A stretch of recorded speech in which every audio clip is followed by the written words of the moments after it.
Platform mau menambah biaya ke seller untuk mendapatkan margin, biaya tersembunyi yang tidak matang dalam penyampaian dan eksekusi. Kalian berasa gak? TikTok Shop Tokopedia membuat narasi perhitungan biaya yang dibebankan kepada seller itu begitu aneh, tidak transparan, dan pokoknya kayak aneh banget. Dimana setiap kota dibebankan dengan pricing yang berbeda-beda, namun kita sebagai seller nggak bisa milih customer kita di wilayah mana saja. Dan anehnya, nggak mungkin dong dengan perihal kayak gini, seller jadi membatasi kota-kota tertentu, padahal kita pengen jangkau seluruh market. Kalau misalnya dijawab kayak, mungkin TikTok itu bikin strategi di mana biar merata dong setiap seller di kota-kota tertentu biar bisa dapetin market yang berbeda-beda. Jadi kota-kota tertentu, seller yang hidup di sana bisa dapetin customer atau seller yang di wilayah itu aja. Jadi kita sebagai kota-kota yang lain nggak bisa ngejangkau. Nah, kalimat tersebut adalah analisa yang seakan-akan kayak TikTok itu baik. Tapi kenapa nggak dibuat algoritma yang khusus aja? Kayak misalnya di Shopee.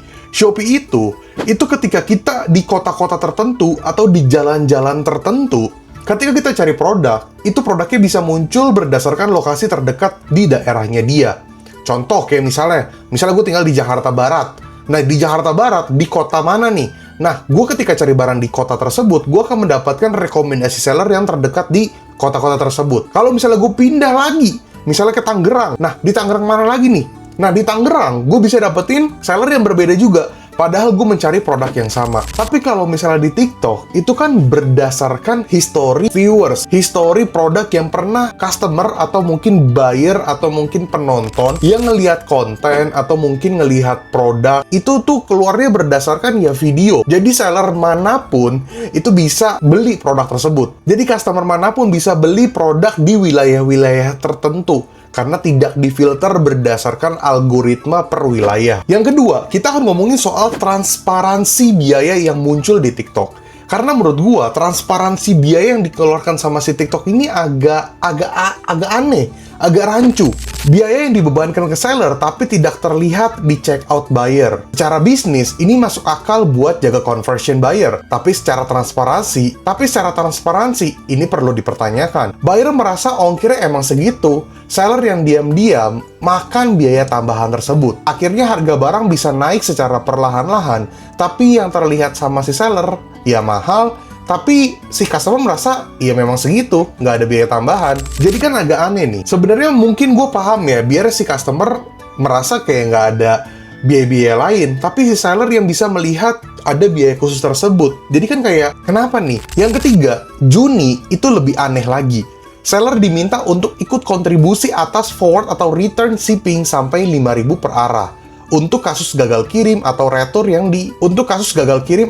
yang disebabkan oleh pembeli. Sementara kebijakan ini untuk Juni ini masih abu-abu. Jadi kayak masih perlu direvisi. Jadi kita nggak tahu nih, karena kejadian kayak kemarin aja, pengumuman yang soal biaya tambahan di kota-kota tertentu, seinget gue baca maksimal 3.000. Kenapa sekarang hari ini gue syuting tanggal 22 April 2026, kenapa jadi 5.060 maksimal? Sedangkan hari ini, tanggal 24 April 2026, di jam 2 subuh, waktu itu gue sempat baca, itu maksimal ongkir per wilayah paling besar itu 3.000, tapi kenapa sekarang jadi 5.060? Secara operasional, ini kebalik. Harusnya mekanisme kompensasi jelas dulu, baru ada biaya-biaya yang diberlakukan. Kalau tidak, seller dipaksa untuk menerima hal-hal yang abu-abu. Jadi ini bisa jadi big problems untuk banyak seller, khususnya untuk seller yang low AOV atau low average order value, atau mungkin produk-produk yang dia jual, yang best seller atau mungkin rata-rata, itu profitnya tipis. Kemudian ini juga akan berbahaya terhadap seller yang mungkin panik, bingung, jadi dia naikin harga secara berantakan tanpa perhitungan. Yang ketiga, dari kejadian-kejadian tersebut, itu bisa menyebabkan conversion rate menurun pada si toko seller. Dan mungkin ini bisa terjadi dua hal. Ekspedisi atau logistik meminta margin lebih ke TikTok, atau TikTok memeras dua sisi, logistik dan seller. Karena berbeda dengan Shopee, TikTok itu nggak punya logistik sendiri. Sedangkan kalau Shopee, ada Shopee Express. Nah, karena TikTok nggak ada ekspedisi atau logistik sendiri, jadi perlu dipertanyakan dua hal tersebut. Apakah gara-gara logistik yang minta margin lebih, atau si TikTok memang mau memeras dari dua sisi? Sebelum gue lanjut pembahasannya lebih dalam, gue mau jawabin pertanyaan dari komentar-komentar di YouTube gue. Dari analis kampung, nggak bisakah Danantara bikin marketplace sekelas Tokped atau Shopee? Gue rasa pemerintahan tidak cukup kompeten untuk ngebuat kayak begini, karena urusin Indonesia aja itu udah pusing banget. Jadi menurut gue, lebih baik kayak pemerintah fokus aja ke ya ekonomi Indonesia biar lebih baik, dan tolong dilirik hal-hal kayak gini biar nggak seenaknya juga nih si platform ini nih. Kemudian dari Akira Lianis, intinya ada pergeseran arah marketplace di 2026, bukan lagi tempat untuk jual murah asal laku, tapi sudah menjadi tempat untuk jual efisiensi. So, as a seller, harus ikutin arah pergerakan ini dengan mulai menyediakan barang yang sesuai dengan kebijakan dan kebutuhan pembeli. Ini gue setuju, tapi kalau misalnya ngomongin harga murah dan sebagainya, gue rasa tetap akan ada di online, karena ya, kalau misalnya lu membatasi kayak harga murah nggak boleh jual di online, apa kabar seller-seller yang jualin kayak gelang tangan, anting aksesoris, atau kebutuhan-kebutuhan aksesoris? Karena lakban pun bisa dibilang harganya murah, dan kan nggak bisa pukul rata. Semua orang beli lakban pengennya belinya banyak. Mungkin ada yang cuma pengen beli satu doang untuk kebutuhan dia packing-packing pindahan barang, jadi nggak bisa. Tapi kalau ngomong ada pergeseran, baik secara market, algoritma, dan sebagainya, itu gue setuju banget. Dari do_dan1, kalau belanja, saya lebih memilih TikTok. Kalau pengalaman saya sebagai seller, di TikTok traffic lebih rame. Tapi bahayanya, barang retur gagal COD banyak nggak balik. Malah bisa bikin tekor, khususnya habis momen Ramadan. Ini gue juga setuju banget karena TikTok itu nggak dipungkiri trafficnya gede. Karena sosial media. Tapi kalau ngomongin soal bom COD, retur, fake buyer, buset, itu lebih chaos sih, banyak juga. Dan sampai hari ini juga nggak ada solusi dari si TikTok. Oke, sekarang kita lanjutin lagi pembahasan soal video ini. Tapi gue mau teman-teman untuk tinggalkan like dulu sebelum gue lanjut video ini.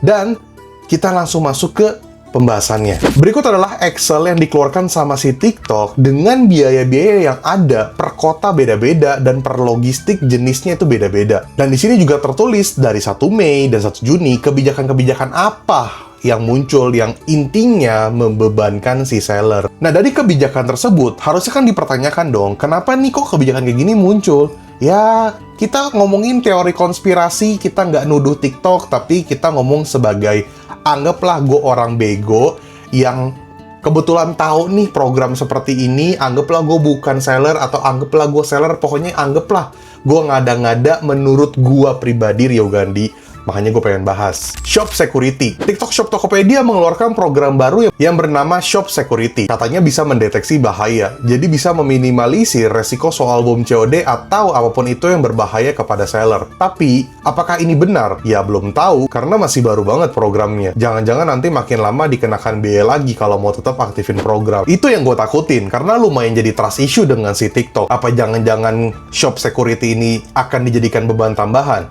Karena kayaknya gue lihat apa-apa dijadiin biaya tambahan. Kayak seakan-akan kayak, oh lu maruk banget sih sebagai platform, buset. Platform lu udah makan margin dari mana aja. Dari kreator, dari TikTok Go, dari affiliate, dari seller, dari brand. Ya secara company sih mantep. Tapi kalau misalnya ekosistem yang nggak dijaga, bukannya nanti pada kabur. Jujur, jualan di TikTok itu emang gurih. Gue kasih lihat kalian, omset toko 7 hari terakhir bisa dapetin orderan segini.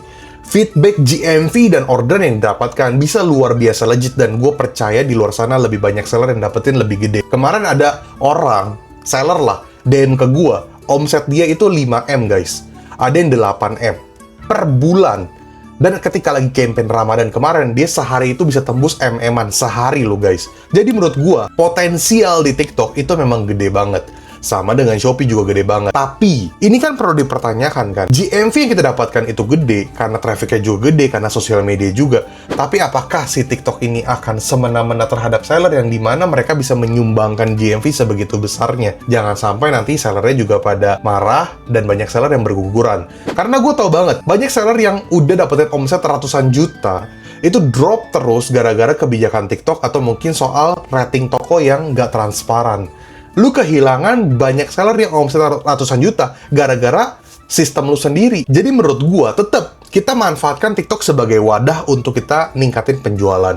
Tapi bukan berarti kita nggak boleh speak up dong kalau misalnya ada kendala-kendala seperti ini. The loophole we can use. Dari kemarin, gue coba ngolah data. Begadang-begadang ngurusin ginian untuk cari celah. Gimana caranya gue bisa ngakalin nih soal biaya-biaya kayak begini, karena sebentar lagi. Dan gue begadang untuk cari loophole kayak begini nih, untuk memanfaatkan kebijakan ini, atau mungkin cari celah biar gue tetap masih bisa profitable, gimana biar algoritma produk gue aman, dan sebagainya. Bisa-bisanya ada yang komen kayak begini nih, jangan terlalu didengerin, orang ini semua kontennya rata-rata nebar fear demi views. Dulu sempet dengerin tapi kok kayak terlalu negative vibes terus. Itu lu udah ketahuan, lu tuh bukan subscribers gue. Dari mana video gue kebanyakan rata-rata nebar fear, nebar ketakutan. Dari sekian banyak ratusan video yang gue share ke kalian, rata-rata soal tips and trick. Fear itu, gue rasa gue nggak ada yang nyebar fear, karena gue selalu bahas positive vibes. Jadi ketahuan lu bukan subscribers gue, dan lu tuh cuman ikut komen aja, padahal gue selalu memberikan tips and trick, analisa, strategi online berdasarkan pengalaman gue pribadi, pengalaman yang ketika gue handle toko-toko orang, dari semua kategori, gue juga pelajari algoritma dan sebagainya. Dia seenaknya ngomong kayak gini, jadi ya, gue nggak tahu lah kenapa lo komen seperti itu, cuman nggak perlu gue tanggepin, mending kita lanjut ke solusinya aja. Minimal pembelian. Pertama, gue akan bahas soal minimal pembelian, karena ini bisa jadi loophole yang penting banget buat kalian meminimalisir biaya yang nggak jelas seperti ini. Nah, minimal pembelian itu adalah trik yang bisa kalian tingkatin untuk ningkatin AOV kalian atau average order value pada invoice kalian. Yang gue jadi big concern adalah banyak seller itu belum pakai minimal pembelian, atau mungkin salah ketika pakai minimal pembelian. Karena kalau AOV kalian rendah, apalagi buyer cuma beli satu produk, ini bakal jadi biaya yang membebankan kalian. Tapi, tentu kalian pilih-pilih produk kalian juga. Bukan berarti semua produk harus dibuat minimal pembelian, karena bisa blunder juga. Karena kemarin, klien gua ada bikin minimal pembelian terlalu tinggi, jadinya malah ngedrop. Jadi, lo harus ingat ya, kemarin banyak kejadian klien-klien gue ketika setup minimal pembelian itu banyak yang salah gara-gara terlalu tinggi sehingga malah jadi ngedrop. Karena lo harus tahu, ada produk-produk tertentu yang nggak bisa lo pakai minimal pembelian yang tinggi, atau mungkin memang produk itu nggak cocok pakai minimal pembelian. Jadi lo harus filter-filter lagi. Smart add-ons for profit and higher AOV. Sekali lagi gue tekankan, lu boleh banget ikutin cara gua, dan terserah lu orang, lu nggak mau ikutin juga nggak apa-apa. Karena juga nggak ada untungnya buat gua. Gua di sini malah gue sharing ke kalian. Gue pribadi lagi riset produk-produk pendamping yang profitable, tapi bisa dibilang nggak terlalu mahal, tapi nggak terlalu murah juga, tapi cocok lah jadi pendamping. Sehingga dari produk ini itu bisa ningkatin AOV gua, baik secara minimal pembelian, invoice, dan profitnya lumayan oke untuk ngepres atau ngemakan biaya admin yang nggak jelas ini. Nah, produknya lu harus cari berapa?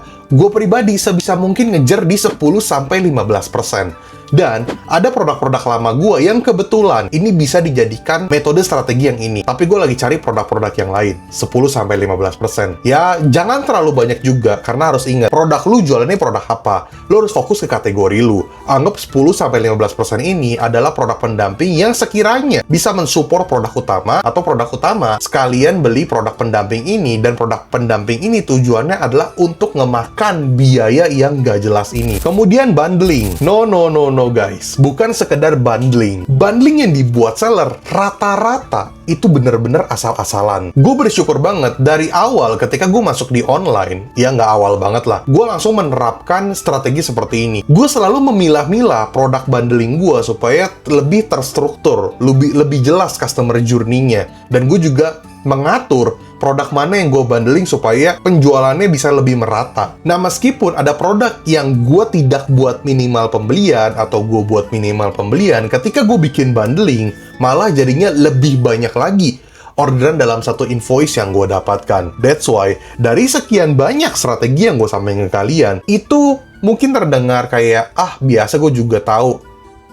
Bukan masalah gue tahu guys, tapi lu praktekin atau enggak, dan cara lu bener atau enggak. Dan di sini gue hanya mencoba untuk membantu kalian. Sorry to say, jangan jadi seller yang bodoh. Gue dari tadi bilang soal minimal pembelian. Bukan berarti semua produk lu bikin minimal pembelian. Sekali lagi gue tekankan, lu pilah-pilah lagi. Nggak semua produk cocok dibikin minimal pembelian. Dan nggak semua produk dibikin minimal pembeliannya itu nggak cocok kayak lebih dari 2 atau lebih dari 3. Jadi lo harus cross-check. Gue mohon banget untuk lu cross-check, karena toko-toko punya kalian sendiri. Jadi, lu juga boleh pikirkan mana produk yang sekiranya nggak make sense nih kalau gue bikin minimum plan segini. Kemudian soal affiliate. Gue tahu, kita sebagai seller sayang banget sama affiliate kita. Kalau ya memang sellernya itu aktif untuk berkontribusi dan communication dengan affiliate. Tapi banyak seller di luar sana juga cuman open komisi doang kok. Banyak seller males yang cuman open komisi dan berharap affiliate pada jualin, nggak ada komunikasi dan sebagainya, tapi udah males dan cuman open komisi, open komisinya tersebut dimasukin ke dalam harga jual. Lu tahu dari mana penjualan lu rata-rata dari affiliate? Lu aja cuman open komisi doang, kalau penjualan lu rata-rata dari iklan atau dari organik bukan dari affiliate, gimana? Nah, affiliate sendiri, jujur, gua mau nggak mau ini, gua akan pilih produk gua yang sekiranya cocok untuk diafiliatin karena masih ada marginnya, dan ada juga yang tidak. Karena gua nggak bisa open komisi ke semua produk kalau seperti ini, karena ada produk-produk gua yang memang profitnya tidak terlalu besar. Kalau gua open komisi dan gua kasih affiliate lagi, bisa bahaya. Tapi, lain cerita, kalau misalnya ada produk kalian yang memang ini kencang banget secara traffic, dan affiliate-nya udah terlanjur banyak yang jualin dan kencang banget, ya udah nggak masalah. Tapi mulai sekarang, lu harus ngefilter. Jangan sampai semua produk lu pukul rata, lu kasih affiliate, dan pukul rata semua komisinya sama. Harus lu bedakan. The final gap to max it out. Ini final topik dari gua, ya. Kalau lu mau say thank you sama gua, silahkan lu like aja video ini, atau komen. Bukan, ya pokoknya like dan komen lah. Itu udah bikin gua happy banget. Karena jujur ya guys, gua ketika membaca komen yang tadi gua kasih lihat screenshot ke kalian, gua merasa kayak, apa gua nggak usah sharing lagi ke kalian? Karena menurut gua cari tahu hal seperti ini, itu lebih baik gua keep sendiri. Gua mending keep sendiri atau gua bagikan kepada klien gua daripada gua harus sharing di sini. Tapi gua merasa gua punya tanggung jawab karena udah banyak subscribers gua yang mengikuti gua karena gua open. Gue selalu membahas semua soal strategi online tanpa gue tutup-tutupin. Karena gue nggak ada kelas, guys. Jadi terserah gue mau bahas apa. Dan gue nggak pernah maksa kalau misalnya kalian tokonya mau gue handle atau tidak. Karena dari awal, channel ini dibuat adalah untuk sharing.